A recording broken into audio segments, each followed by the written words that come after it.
So what's going on, guys? Welcome back to another video. Today we're going to be talking about men-at-arms into archers.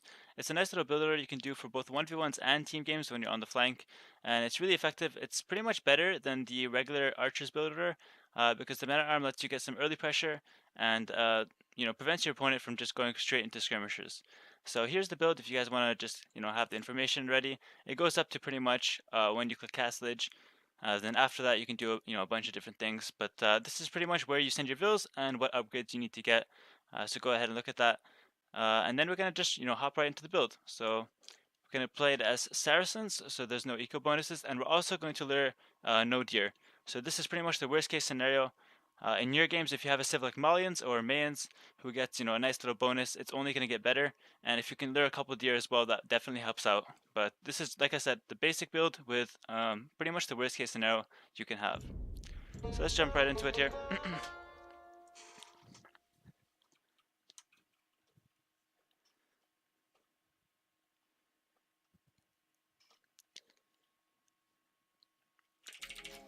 Right, so it starts out relatively, straightforward. You do a regular build with 4 on wood, and yeah, it only changes around pop 18, where we start, differing from other builds and differing from the straight archers build. I wouldn't recommend this if you're newer to the game or if you're, um, not that strong of a player. But if you're, trying to get better at the game and you think you've got other builders down, you want to challenge yourself, then this is by all means a good builder for you. And if you're already at an intermediate level, then I definitely recommend giving this a try as well. So I'm going to show you the 1v1 version of this build, where you mix in a couple skirmishers before you go right into the archers. And this helps when your opponent's also going for archers or men-at-arms, because mixing in a couple skirmishers will prevent your opponent from going straight archers. So 6 on sheep, then we go to the wood. Like I said, we're going to go 4 on wood for the build.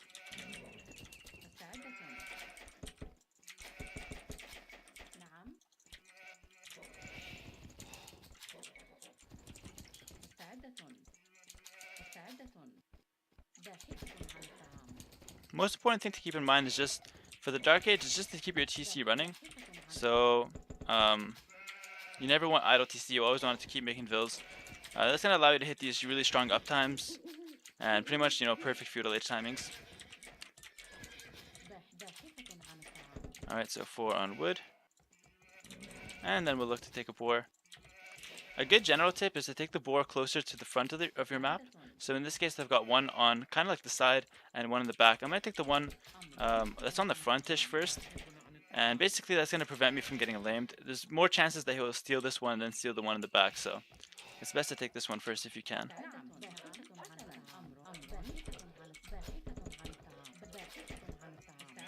Alright, pop 13, we're going to seed a house. Oh, not seed one, make a house.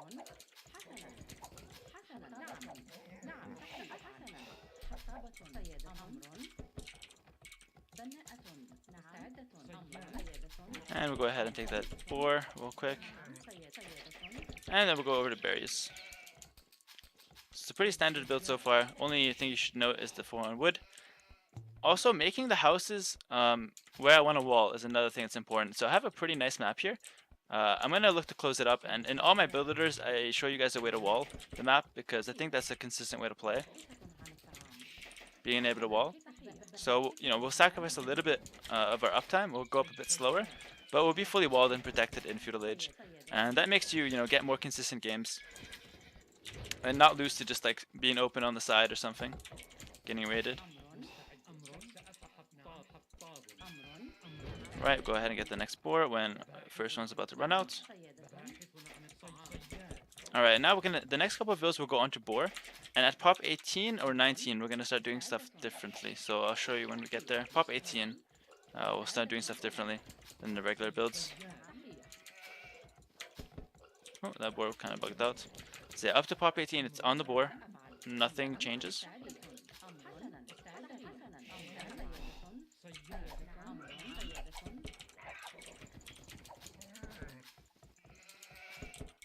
Alright, and yeah, pop 18, I forgot to send it, but we're gonna go ahead and make a house, and then we're gonna make our barracks. The next fulfill, pop 19, we'll go over to wood. So we'll have 5 on wood. I'll need 1 more to food as well. And then we're gonna do 2 to gold. Okay, a little bit of house, but nothing crazy. Make that barracks. Again, I'm making it to kind of wall my map. Very important. And the last 2 villas will go over to gold. So we're gonna up 22 pop.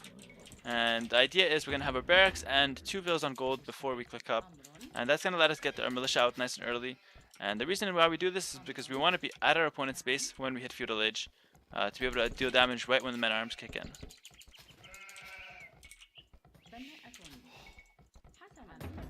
Make our loom. This Phil can make a house and, you know, continue walling whatever she can. And yeah, I should be able to click up as soon as loom is done here. There we go, I got the food. Alright, once you're up, first thing you want to look to do is make a second lumber camp with only 3 vills. It's important that you only use 3 because we want most of the vills to be gathering sheep at first. We're going to send 2 more later, but we're going to start with 3. Make that lumber camp, and then make militia as soon as you can afford them, pretty much. So now I've got 2 on gold, 4 on berries, quite a bit on sheep, 5 on the first lumber camp, and 3 on the second. It's very important. These numbers are pretty much the standard, what you want to aim for. Alright. Once the sheep start running out, I want to send 2 more over to woodline and even start seeding some farms. So we're going to seed 4 farms before we're going to even consider adding in ranges. This is only for the 1v1 build. For the team game build, you can add the ranges right away because we're not going to add the skirmishers. For 1v1 build, we want to be adding skirmishers, so we're going to need the farms and the food income. Alright, so as soon as the militia are done, we're going to send them across the map. And this is what I'm talking about, sending them out nice and early. So as soon as you hit Feudal Age, you're at your opponent's base. So since this is the first the AI, I'm not going to focus on micro, but I'm going to show you where the men-at-arms are when I hit Feudal Age. Alright, now my food's running out, so I'm going to start seeding a couple farms. Notice I've got 5 vills on each lumber camp now, and when this sheep runs out... Alright, I'm going to pause the game here. So I just clicked up to Feudal Age, well I just hit Feudal Age. I've got pretty much enough eco to make the men-at-arms upgrade right away, and even the double bit axe in a little bit, so that's what I'm going to aim to do. And I'm also going to aim to get my my first range up relatively soon. So first thing I'll get is men-at-arms. Notice how my men-at-arms are already halfway across the map. This is very important, obviously. Alright, my next was going to go ahead and make my range. When these guys finish, I'm going to go ahead and take the straggler trees. Gonna drop 1 more farm. And I think I'll make a range right away. And like I said, I won't focus on the micro, but I'm at my opponent's base when man-at-arm kicks in. That's very important. Alright, at this point, once you're getting your first range down, you want to also look to get your a second vill walling up your map. So I got my wood upgrade now, 4 farms, I'm looking pretty good. You want to wall on the opposite side of your ranges, so my range is on the front, I'm going to wall on the side. And now I'm going to send vills over to gold. And so we're basically going to go for a couple skirms and archers, a little bit of a mix.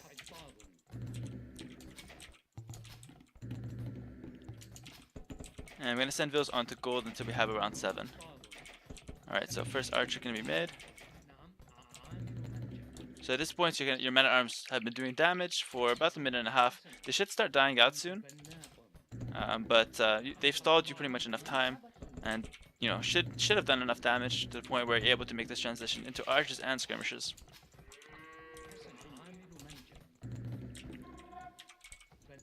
All right, so this vill walling slowly.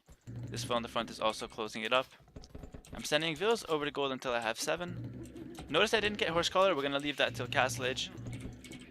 Right, and now I'm going to start mixing in a couple skirmishers. So you only need a couple skirmishers, like 3 to 4, even like 2 is fine usually. It's just to prevent him from going pure archers, because the skirmishers will, you know, definitely help your mix. Yeah, a couple skirmishers, nothing crazy. And once we get 7 on gold, we're going to go into full farm mode. And what I mean by this is that the villas that come out of the TC, I'm going to put the flag on the straggler trees, but as soon as I can afford a farm, I'm going to place it. Notice I already got my blacksmith up. I'm going to look to get fletching as soon as I can as well.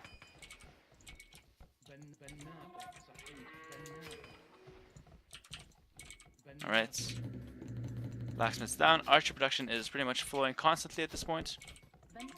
And as soon as I can afford a farm, I'm going to place it. And then as soon as I get fletching, that's when you move out with your army. I would recommend not moving out before fletching is done, just in case he's got some scouts or some army of his own beforehand. So I'm just going to delete my man-at-arms to mimic a real game. At this point, you should have, lost them by now. That's just to avoid building too many houses. I'll save the wood on farms. Keep it as realistic of an environment as possible.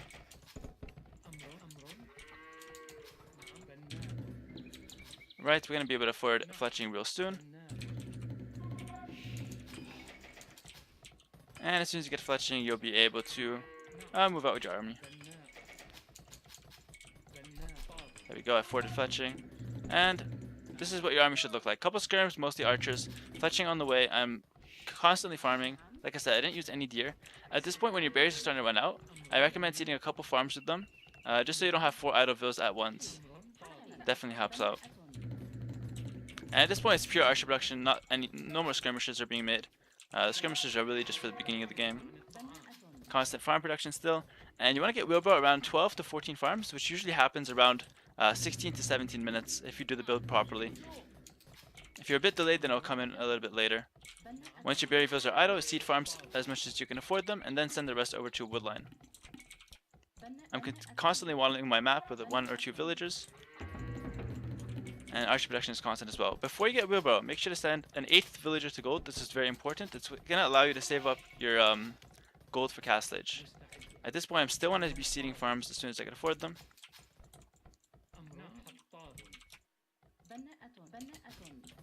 Go. I'm going to just mimic a real game here. I'll delete a few archers. I'm going to assume you lose a couple of them. It's very likely that you will. I just don't want to be building too many houses here. Okay.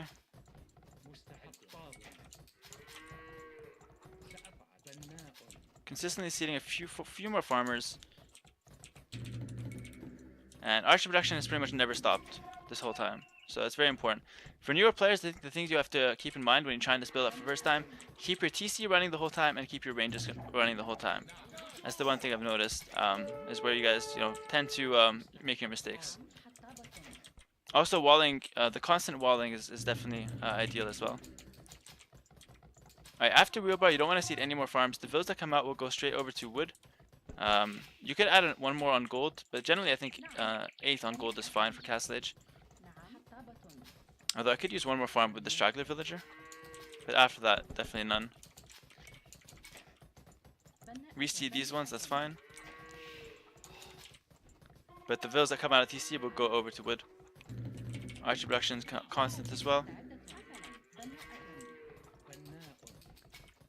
Alright, and then as soon as I'm getting close to 650, 700 food is when I'm going to start idling my TC to try and click up.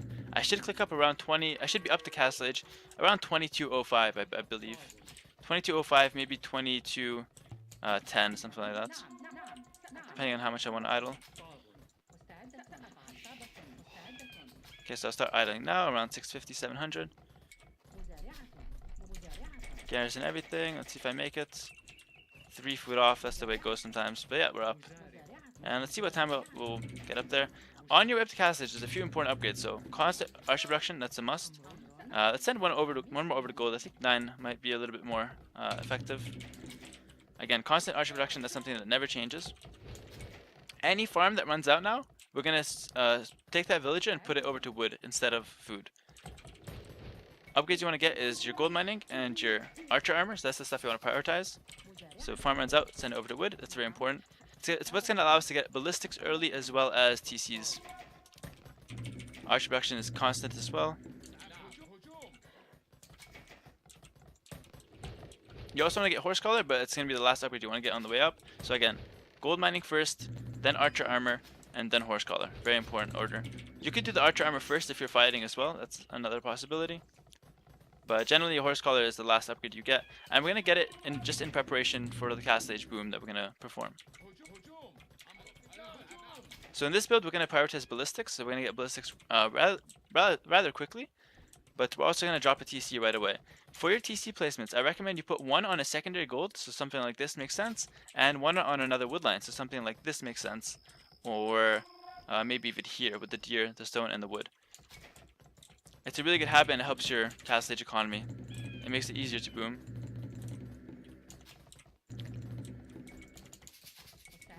Remember, farms that run out when you're on the way up, they will go to wood. In cast stage, if the farm runs out, you just reseed it though. Alright, so 22:30, I'm a bit slow. Like I said, this is worst case scenario, no deer, and I had some idle time. 22:30 is still a decent time though. In your games, aim for 22 minutes with, better better civ and, luring deer and stuff. But at the very least, get 22:30 is a nice time. Notice I've got quite a bit of wood in the bank, and I've got enough food and gold to get all my upgrades. So the upgrades you want to get is after making vills, you want to get a bow saw, crossbow, and bodkin. Notice how just enough to get all those. You also want to drop a university instantly, and look to get your first TC up. Make your TC with 4 or 3 vills. It's a really good habit. The farms that run out now, you can just reseed them. University's coming up. I have all my important upgrades. Once the university comes up, I'm going to make my ballistics. Let me just delete off a couple units here. Keep it realistic.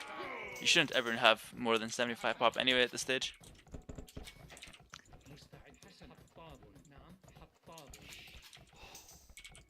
Alright, and you could even look to get your next TC up as well. So just make sure you have enough for ballistics when it does hit. Gonna get my second TC going, so my third TC. Second TC on the gold, third TC on the wood. Once the universe is up, instant ballistics. Notice I have enough economy to afford everything. And at this point, 23 minutes. The build order pretty much ends here. I've got quite a bit of crossbows, I've got ballistics on the way, and I have all 3 TCs coming up. And at this point, you've pretty much transitioning into a regular boom game. You've got your walls up, you've got your crossbows, and you have your ballistics. You're pretty much set to do early pressure and also boom up, and later on you have the options to add in siege, monks. You could even in 1v1s do a switch into knights. In team games, you want to really focus on getting your farms up and making your way to Imperial Age to get that arbalest. So that's pretty much the end of the build. I hope you guys enjoyed.